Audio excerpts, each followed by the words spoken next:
একাদশ শ্রেণীর সেকেন্ড সেমিস্টারের ভূগোলের সাজেশন নিয়ে আজকের এই ভিডিও। যে সমস্ত ছাত্রছাত্রীরা ক্লাস 11-এর সেকেন্ড সেমিস্টার পরীক্ষা দিতে চলেছে, আজকের এই ভিডিওটা স্পেশালি তাদের জন্য। আজকের এই ভিডিওর প্রতিটি অধ্যায়, ভূগোলের প্রতিটি অধ্যায়ের থেকে যে সমস্ত প্রশ্নগুলি সবচেয়ে বেশি গুরুত্বপূর্ণ এবং আসার চান্স অনেকখানি রয়েছে, সেই প্রশ্নগুলি তোমাদের সামনে তুলে ধরবো। কাজেই যারা 11-এর ছাত্রছাত্রী রয়েছে তারা অবশ্যই ভিডিওটি প্রথম থেকে শুরু করে শেষ পর্যন্ত দেখতে থাকো। তো একেবারে তোমাদের প্রথমেই তোমাদেরকে একটা কথা বলে রাখি, তোমাদের ভূগোলের যে সিলেবাস সেটা কিন্তু অত্যাধিক বড় রয়েছে, সুতরাং প্রশ্ন সংখ্যা একটু হলেও কিন্তু বেশি আছে। তো প্রথম তোমাদের অধ্যায় আছে প্রাকৃতিক ভূগোল, এবং সেই প্রাকৃতিক ভূগোল থেকে তোমাদের কিছু সাব ডিভিশন করা হয়েছে, ডিভিশন আছে। তো প্রতিটা পার্ট ধরে ধরে কিন্তু প্রশ্ন দেওয়া আছে। প্রথম আছে তোমাদের সমস্থিতির ধারণা। এখান থেকে যে সমস্ত প্রশ্নগুলি বলছি সেগুলো কিন্তু অতি অবশ্যই করে যাবে। প্রথম হচ্ছে 5 নম্বরের প্রশ্ন, 5 নম্বর অর্থাৎ প্রশ্নের মান 5। সেখান থেকে তিনটি প্রশ্ন রেখেছি, তিনটি না দুটি প্রশ্ন রেখেছি। এই দুটি প্রশ্ন থেকে আসার সম্ভাবনা কিন্তু অনেকখানি। প্রথম প্রশ্ন হচ্ছে সমস্থিতির সম্পর্কে জন হেনরি প্লেটের তত্ত্বটি চিত্রসহ আলোচনা করো। দ্বিতীয়ত, এরই প্রবর্তিত সমস্থিতি তত্ত্বটি ব্যাখ্যা করো, অথবা স্যার জর্জ বিএডির সমস্থিতিবাদ তত্ত্বের মূল বক্তব্য আলোচনা করো। এই দুটি প্রশ্নের উত্তর কিন্তু একই, সুতরাং এই দুটি প্রশ্নের মধ্যে যে কোনো একটা আসতে পারে। প্রশ্ন মান হচ্ছে 3। 3 নম্বর প্রশ্ন কোনগুলো করবে? 3 নম্বর প্রশ্ন আমি 5টি রেখেছি। দেখো অনেকগুলি প্রশ্ন আছে, তার থেকেও কিন্তু আমি বেছে বেছে কয়েকটা প্রশ্ন তোমাদের বাদও দিয়ে দেবো। তো ভিডিওটা তোমাদেরকে দেখতে হবে সম্পূর্ণ। প্রথম প্রশ্ন 3 মার্কসের, এরি ও প্ল্যাটের ধারণার তুলনামূলক আলোচনা করো। দ্বিতীয়ত, এরি প্রবর্তিত সমস্থিতি তত্ত্বের সমালোচনাগুলি সম্পর্কে আলোচনা করো। প্র্যাট প্রদত্ত সমস্থিতি তত্ত্বের গুরুত্ব ও সমালোচনাগুলি উল্লেখ করো। আর তুমি এই 4 নম্বরের প্রশ্নটা করে রাখবে যে সমস্থিতিক ভারসাম্য কাকে বলে, এর বৈশিষ্ট্যগুলি কি কি। ঠিক আছে, আর 5 নম্বর প্রশ্নটা কিন্তু করার কোনো প্রয়োজন নেই। আচ্ছা, এরপর আমরা চলে যাব প্রশ্নমান 2। প্রশ্নমান 2 থেকে এই 7টি প্রশ্ন করলে মনে হয় যদি এখান থেকে প্রশ্ন দেয় অবশ্যই কিন্তু কমন পেয়ে যাবে। প্রথম প্রশ্ন হচ্ছে অভিকর্ষজ বিচ্যুতি কাকে বলে। দ্বিতীয়ত প্রশ্ন, সমস্থিতির সংজ্ঞা দাও। তৃতীয়ত প্রশ্ন, অভিকর্ষজ বিচ্যুতির কারণসমূহ লেখো। 4 নম্বর প্রশ্ন, সমস্থিতিক অভিকর্ষজ বিচ্যুতি কাকে বলে। 5 নম্বর প্রশ্ন, প্রতিবিধান তলের সংজ্ঞা দাও। 6 নম্বর প্রশ্ন, সমস্থিতিক প্রতিস্থাপন বলতে কি বোঝো। 7 নম্বর প্রশ্ন, এরির সমস্থিতি তত্ত্বের গুরুত্ব বা সফলতা আলোচনা করো। এই কটা প্রশ্নের মধ্যে আশা করি চলে আসবে। আচ্ছা, ইউনিট 2 এ যেগুলো রয়েছে তা হলো ভূমিরূপ গঠনকারী প্রক্রিয়া। তো এখান থেকে তো প্রশ্ন আসার চান্স কিন্তু অনেকখানি। 5 নম্বরের কি কি প্রশ্ন করবে? প্রথম করবে যে ভূমিরূপের ওপর ভাঁজের প্রভাবগুলি আলোচনা করো। দ্বিতীয়ত প্রশ্ন, অথবা দিয়ে যে প্রশ্নগুলি রয়েছে কিন্তু ওই একই উত্তর হবে, তোমাদের এটা ঘুরিয়ে আসতে পারে। দ্বিতীয় প্রশ্ন, ভাঁজ সৃষ্টির কারণগুলি আলোচনা করো, খুব ইম্পর্টেন্ট প্রশ্ন। 3 নম্বর প্রশ্ন, চিত্র সহ বিভিন্ন প্রকার ভাঁজের শ্রেণীবিভাগ করে আলোচনা করো। আর 4 নম্বর প্রশ্ন, শিলাস্তরের ভাঁজ সৃষ্টির প্রক্রিয়া বা পদ্ধতিগুলি ব্যাখ্যা করো। এই গেল 5 নম্বরের প্রশ্ন। এবার হচ্ছে 3 নম্বরের। 3 নম্বরের প্রশ্ন তোমরা কি করবে? 3 নম্বরের জন্য দেখো যেগুলো করবে তা হলো ভাঁজের বৈশিষ্ট্য, ঠিক আছে, প্রতিসম ভাঁজের সংজ্ঞা দাও। আমি যেগুলো মার্ক করছি সেগুলো করে যাবে। 5 নম্বর হচ্ছে অপ্রতিসম ভাঁজের চিত্র সহ বিবরণ দাও। বৈপরীত্য ভূমিরূপ কি, খুব ইম্পর্টেন্ট প্রশ্ন এটা, ঠিক আছে। আচ্ছা, 9 নম্বর প্রশ্ন, সাহিত্য ভাঁজ থেকে কিভাবে ন্যাপের সৃষ্টি হয়। 10 নম্বর প্রশ্ন, সাহিত্য ভাঁজ ও ন্যাপের মধ্যে পার্থক্য অথবা ন্যাপ কিভাবে সৃষ্টি হয়, এই প্রশ্নটা আসতে পারে। আর 12 নম্বর প্রশ্নটা কিন্তু খুব ইম্পর্টেন্ট প্রশ্ন, প্রতিসম ভাঁজ ও অপ্রতিসম ভাঁজের মধ্যে পার্থক্য লেখো। আচ্ছা, এই অধ্যায় থেকে 2 নম্বরে কোন কোন প্রশ্নগুলি করবে না, 2 নম্বরের জন্য তোমরা 8টি প্রশ্ন করে রাখবে। প্রথম হচ্ছে ভাঁজের গ্রন্থিবিন্দু কি। দ্বিতীয়ত, ভাঁজের নতি ও আয়ামের সংজ্ঞা দাও। 3 নম্বর প্রশ্ন, ঊর্ধ্বভলা ও অধভঙ্গ কাকে বলে, খুব ইম্পর্টেন্ট প্রশ্ন। 4 নম্বর প্রশ্ন, ঊর্ধ্ব ভলঙ্গধারা ও অধ ভঙ্গধারা কাকে বলে। 5 নম্বর প্রশ্ন, স্তরায়ন তল কাকে বলে। 6 নম্বর প্রশ্ন, ন্যাপ ভাঁজের সংজ্ঞা দাও। 7 নম্বর প্রশ্ন, ভাঁজ কি। আর 8 নম্বর প্রশ্ন, শীর্ষদেশ কাকে বলে। এই ভাঁজ থেকে কিন্তু একটা প্রশ্ন আসার চান্স অনেকখানি রয়েছে। এবার হচ্ছে পরবর্তী অধ্যায় ফল্ট থেকে তোমরা কি কি করবে, ঠিক আছে। চ্যুতি থেকে কি কি করবে, ঠিক আছে। এখানে স্পেলিংটা ভুল আছে। তো প্রশ্নমান 5-এর জন্য তোমরা চ্যুতি থেকে 2টি প্রশ্ন করে রাখবে। প্রথম প্রশ্ন হচ্ছে যে একটি চ্যুতি চিত্র অঙ্কন করে প্রধান প্রধান অংশগুলি চিহ্নিত, ছবি আঁকা কিন্তু আসবেই, ছবি। দ্বিতীয় প্রশ্ন হচ্ছে চ্যুতি কিভাবে সৃষ্টি হয়, মানে সৃষ্টির যে প্রক্রিয়া সেগুলিকে ব্যাখ্যা করো। এই দুটি প্রশ্নের মধ্যে এখান থেকে যদি দেওয়া হয়, এই দুটোর মধ্যে থেকে কিন্তু দেওয়া হবে। আচ্ছা, প্রশ্নমান 3-এর জন্য যে প্রশ্নগুলি করবে তা হলো, প্রথম, ঝুলন্ত প্রাচীর ও পাদমূল প্রাচীরের সংজ্ঞা দাও। 2 নম্বর প্রশ্ন, চ্যুতি সৃষ্টির কারণগুলি লেখো। এটা 3 নম্বরে আসতে পারে, 5 নম্বরে আসতে পারে। ঠিক আছে। 3 নম্বর প্রশ্ন হচ্ছে চিত্রসহ স্বাভাবিক চ্যুতি ও বিপরীত চ্যুতির বর্ণনা করো। ঠিক আছে। 4 নম্বর প্রশ্ন হচ্ছে স্বাভাবিক চ্যুতির সংজ্ঞা ও বৈশিষ্ট্য লেখো। 5 নম্বর প্রশ্ন, অনুলোম ও বিলোম চ্যুতির তুলনা করো। আচ্ছা, 6 নম্বর প্রশ্ন হচ্ছে পার্থক্য করো হোস্ট ও স্তূপ পর্বত। 7 নম্বর প্রশ্ন, স্তূপ পর্বত ও প্রস্থোপতাকার পার্থক্য করো। আচ্ছা, তোমার 8 নম্বর প্রশ্নটা করার প্রয়োজন নেই, হ্যাঁ, তবে চ্যুতি রেখাটা পড়ে রাখবে। আর 10 নম্বর প্রশ্নটা করে রাখবে, সোপান চ্যুতি সৃষ্টি চিত্র সহকারে বর্ণনা করো, খুব ইম্পর্টেন্ট প্রশ্ন। আর 9 নম্বরটা একটু দেখে রাখবে, অটোকথন কি। এগুলো গেল 3 নম্বরের জন্য প্রশ্ন। এবার হচ্ছে এখান থেকে 2 নম্বরের প্রশ্ন কাকে বলে, চ্যুতির নতি কাকে বলে, চ্যুতি কি, সোপান চ্যুতি ও গ্লাস্ট কাকে বলে, চ্যুতির রেখা ভুগু কাকে বলে। ঠিক আছে। আর হোস্ট ও গ্রাবেন কাকে বলে, আর নতি স্খলন চ্যুতি কাকে বলে। ঠিক আছে। এই 6টা প্রশ্ন এখান থেকে করে রাখবে, 2 মার্কসের জন্য ভীষণ গুরুত্বপূর্ণ প্রশ্ন।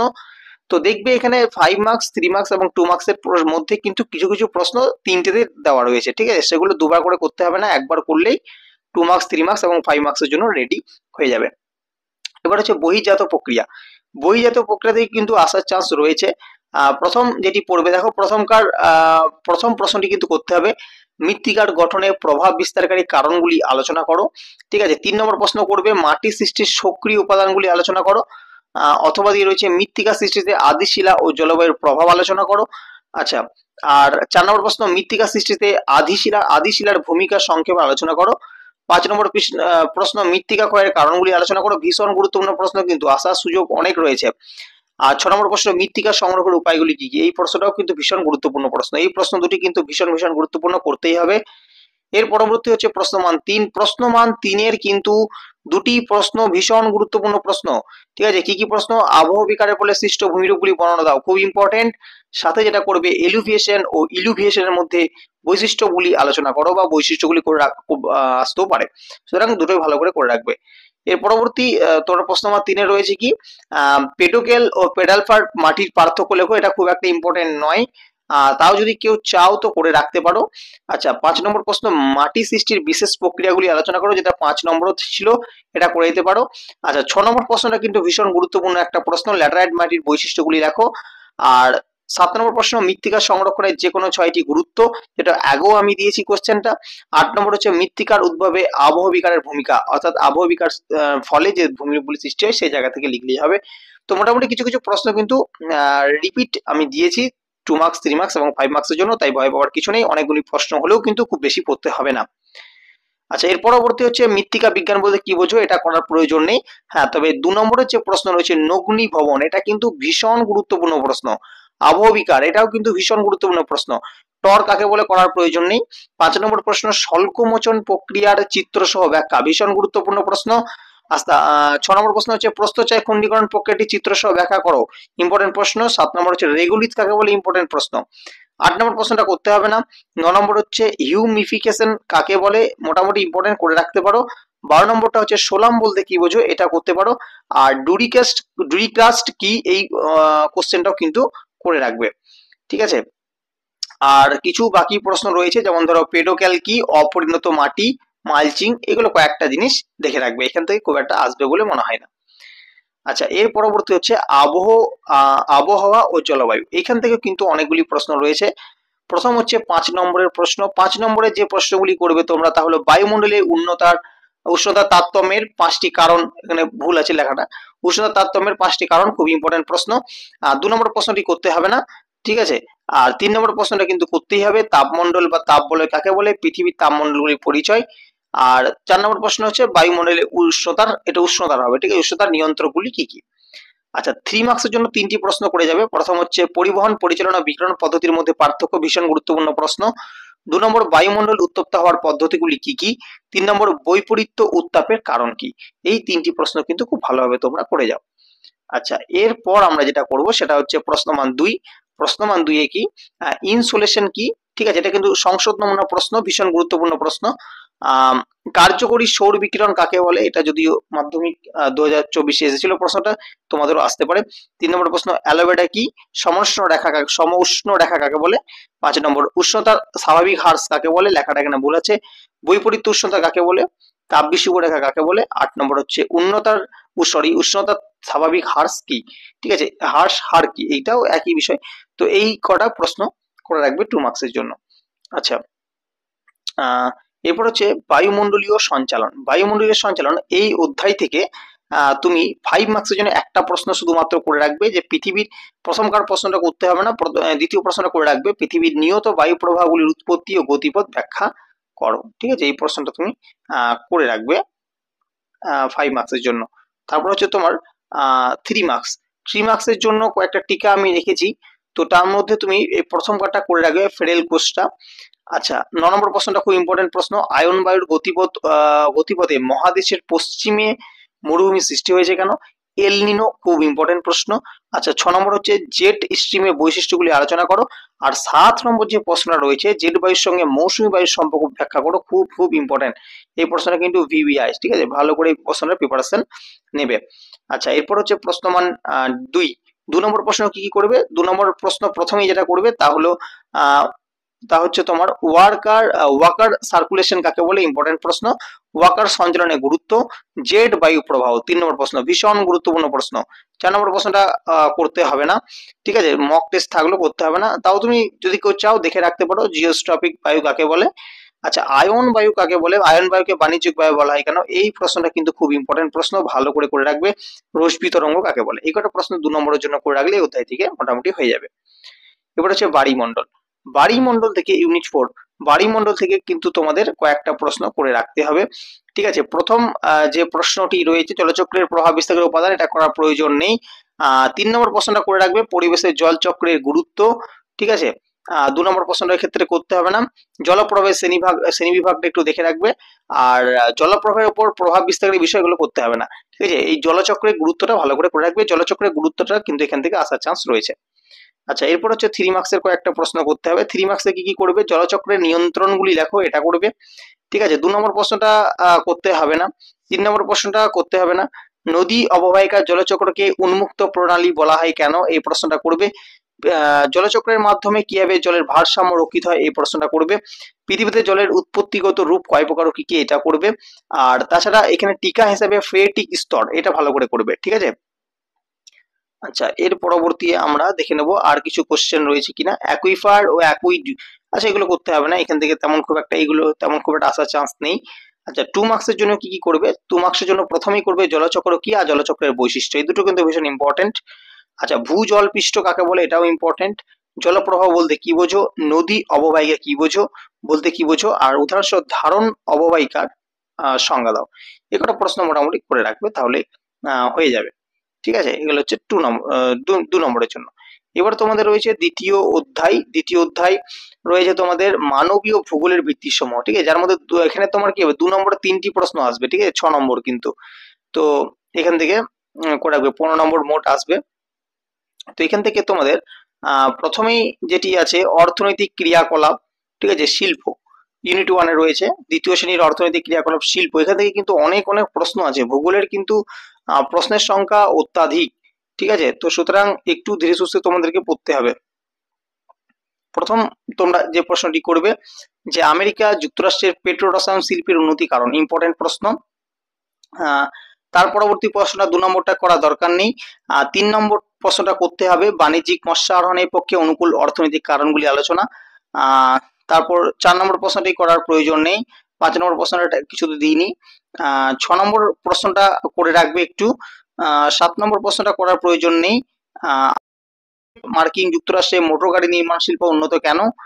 আচ্ছা, এরপর হচ্ছে 11 নম্বর প্রশ্নটা করে রাখবে, পেট্রো রাসায়নিক শিল্পকে সূর্যোদয়ের শিল্প বলা হয় কেন। আচ্ছা, 12 নম্বর প্রশ্নটা একটু করে রাখবে, যে কাগজ শিল্পের অনুকূল ভৌগোলিক পরিবেশ। আচ্ছা, এরপর হচ্ছে 13 নম্বর প্রশ্ন। 13 নম্বর প্রশ্নটা করার প্রয়োজন নেই, 13 নম্বর প্রশ্নটা করতে হবে না। 14 নম্বর প্রশ্নটা কিন্তু অতি অবশ্যই করে রাখবে, যে লৌহ ইস্পাত শিল্পের অবস্থানের কারণগুলি আলোচনা। আর এখান থেকে তেমন কিছু করতে হবে না, বাকিগুলো করার খুব একটা প্রয়োজন নেই। আচ্ছা, এরপর হচ্ছে প্রশ্নমান 2 থেকে যে প্রশ্নগুলি করবে তা হলো কাগজ শিল্পে প্রয়োজনীয় কাঁচামাল, ঠিক আছে, বিশুদ্ধ কাঁচামাল এবং অবিশুদ্ধ কাঁচামাল, শিকড় আলগা শিল্প বলতে কি বোঝো, ভীষণ গুরুত্বপূর্ণ প্রশ্ন। আচ্ছা, শিল্প কাকে বলে বা শ্রম শিল্প কাকে বলে, এই প্রশ্নটা করে রাখবে। খাদ্য প্রক্রিয়াকরণ শিল্প, বাণিজ্যিক মৎস্য আহরণ, ঠিক আছে, অনুসারী শিল্প, আর শিল্পের শিল্প বলতে কি বা লৌহ ইস্পাত শিল্পকে শিল্পের শিল্প বলা হয় কেন, এই দুটি প্রশ্ন কিন্তু ভালো করে করে রাখবে, ঠিক আছে। এই কটা প্রশ্ন 2 নম্বরের জন্য করলে মোটামুটি কমন পাওয়া যাবে। তাছাড়া যারা পারবে তারা সব প্রশ্নগুলি করার চেষ্টা করবে, ঠিক আছে।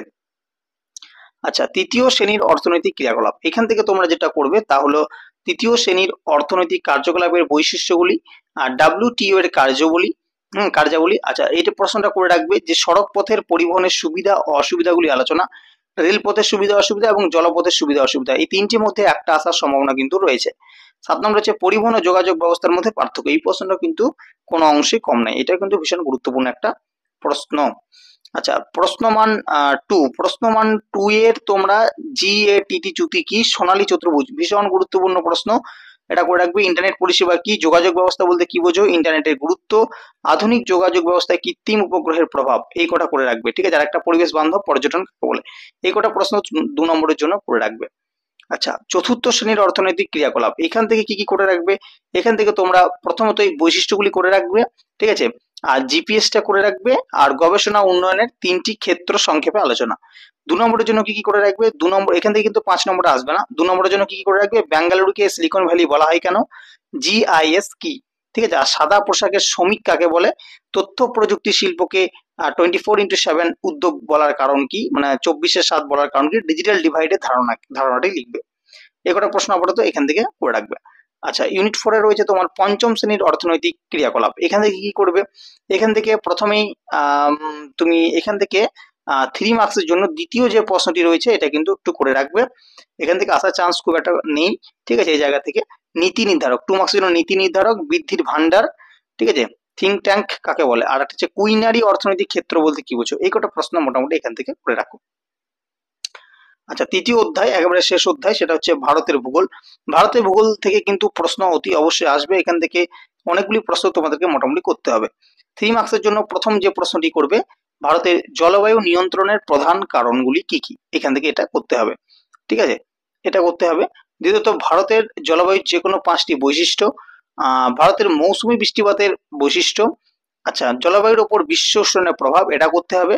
5 নম্বর প্রশ্নটা কিন্তু খুব ইম্পর্টেন্ট, মৌসুমী জলবায়ুর ওপর এল নিনোর প্রভাব আলোচনা, ভারতের বিশ্ব উষ্ণায়নের কারণ। 7 নম্বর ভারতের জলবায়ুতে মৌসুমী বায়ুর প্রভাব, এটা করবে, ঠিক আছে। আর ভারতের কৃষিকাজের ওপর মৌসুমী বায়ুর প্রভাব, মৌসুমী বৃষ্টিপাতের বৈশিষ্ট্য, আর করমণ্ডল উপকূলে বছরে 2বার বৃষ্টিপাত হয় কেন, এই উক্তিটি ব্যাখ্যা করো, এটা কিন্তু খুব ইম্পর্টেন্ট প্রশ্ন। আর ভারতের মৌসুমী জলবায়ুতে জেট বায়ুর প্রভাব, এটাও ইম্পর্টেন্ট প্রশ্ন। মোটামুটি এখান থেকে যে 11টা প্রশ্ন দিয়েছি, প্রতিটা প্রশ্নই কিন্তু কোনো অংশে কম নয়, এই প্রশ্ন কটা করে তোমাকে যেতেই হবে। এর পরবর্তী হচ্ছে তোমার প্রশ্নমান 2 থেকে তুমি যেগুলো করবে সেটা হচ্ছে মৌসুমী বিস্ফোরণ, মৌসুমী বায়ুর বিস্ফোরণ বলতে কি বোঝো, কালবৈশাখী কি, মনেক্স কি, পশ্চিমী ঝঞ্ঝা, এটা কিন্তু খুব ইম্পর্টেন্ট, পশ্চিমী ঝঞ্ঝা কি, ঠিক আছে। আচ্ছা, তারপর হচ্ছে তোমার বিশ্ব উষ্ণায়ন কাকে বলে, আশ্বিনের ঝড় কি, আর দক্ষিণী দোলন বলতে কি বোঝো, ঠিক আছে, এই কটা প্রশ্ন করে রাখবে। ভারতে অরণ্য থেকে 3 মার্কস এবং 2 মার্কসের জন্য কি করবে, প্রথম যেটি করবে তা হলো ভারতের স্বাভাবিক উদ্ভিদের জলবায়ুর বৈশিষ্ট্য। আচ্ছা, 2 নম্বর যে প্রশ্নটি আছে, ক্রান্তীয় চিরহরিত উদ্ভিদ ও ক্রান্তীয় পর্ণমোচী উদ্ভিদের 3টি পার্থক্য, এটা তোমাকে করতেই হবে। 3 নম্বর প্রশ্ন JFM এর ধারণা, এটাও কিন্তু ভীষণ গুরুত্বপূর্ণ প্রশ্ন। 7 নম্বর প্রশ্নটা অতি অবশ্যই করবে, বনভূমি সংরক্ষণের প্রয়োজনীয়তা। 5 নম্বর প্রশ্নটা করতেই হবে, সামাজিক বন সৃজনের সুবিধা, ঠিক আছে। 8 নম্বর প্রশ্ন, অরণ্য ধ্বংসের প্রাকৃতিক কারণ। 9 নম্বর প্রশ্ন, ক্রান্তীয় মরু উদ্ভিদের বৈশিষ্ট্য। 10 নম্বর প্রশ্নটা ভীষণ গুরুত্বপূর্ণ প্রশ্ন, ম্যানগ্রোভ উদ্ভিদের বৈশিষ্ট্য, ঠিক আছে, এই কটা প্রশ্ন করতে হবে।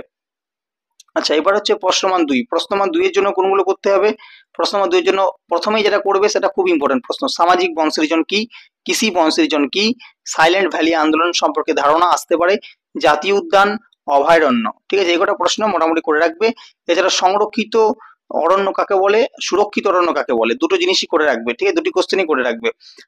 আচ্ছা, এরপর পরবর্তী হচ্ছে তোমার ভারতের প্রাকৃতিক দুর্যোগ এবং বিপর্যয়, এটা হচ্ছে সম্ভবত তোমাদের শেষ অধ্যায়। তো এখান থেকে তোমাদের 3 মার্কসের জন্য কি কি করতে হবে? প্রথম করবে যে দুর্যোগ ও বিপর্যয়ের মধ্যে পার্থক্য, ভারতের ঘূর্ণিবাতের ফলে সৃষ্টি বিপর্যয়, বন্যা সৃষ্টির 3টি কারণ। 3 নম্বর প্রশ্ন করে রাখবে বিপর্যয় ব্যবস্থাপনার বিভিন্ন পর্যায়গুলি আলোচনা। ঠিক আছে, 5 নম্বর প্রশ্নটা করতে হবে না। 7 নম্বর তোমার 6 নম্বর প্রশ্নটা কিন্তু করে রাখবে বিপর্যয় মোকাবিলায় ছাত্রছাত্রীদের ভূমিকা। 7 নম্বর প্রশ্ন বন্যা নিয়ন্ত্রণের জন্য গৃহীত কৌশল, এটা কিন্তু ইম্পর্টেন্ট।